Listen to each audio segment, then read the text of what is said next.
At our golden wedding anniversary, my husband announced he was divorcing me, and our 2 sons applauded. I calmly placed my ring on the table and said loudly, "Clap louder, boys, clap. But you should know your real father is sitting at the next table." A deathly silence hung over the hall, and then a man stood up. The gold band on my ring finger didn't feel like jewelry today. It felt like a scorching hoop of iron.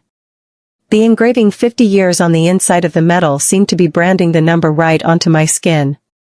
Lucille sat at the head of the massive table, maintaining that same flawless posture that all the women in their social circle envied.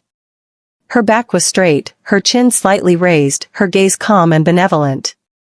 None of those present guessed that every breath she took was a struggle, as if the corset she had worn all her life had suddenly been tightened until her ribs crunched.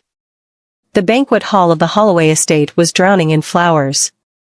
Huge bouquets of white lilies stood everywhere, and their heavy sweet aroma mixed with the salty scent of the Atlantic Ocean, which seeped through the partially open terrace doors. For the guests, it was the smell of luxury and success. For Lucille, it was the smell of a crypt. She swept her eyes across the room. The entire elite of Charleston was gathered here.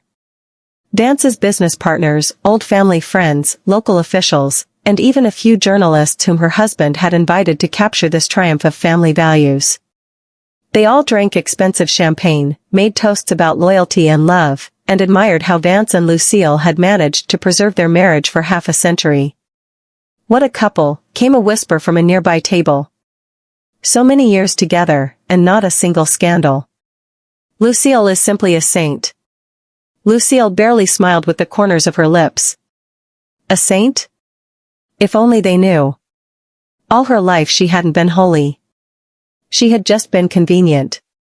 Convenient like an old armchair that is a pity to throw away, but which no one pays attention to anymore.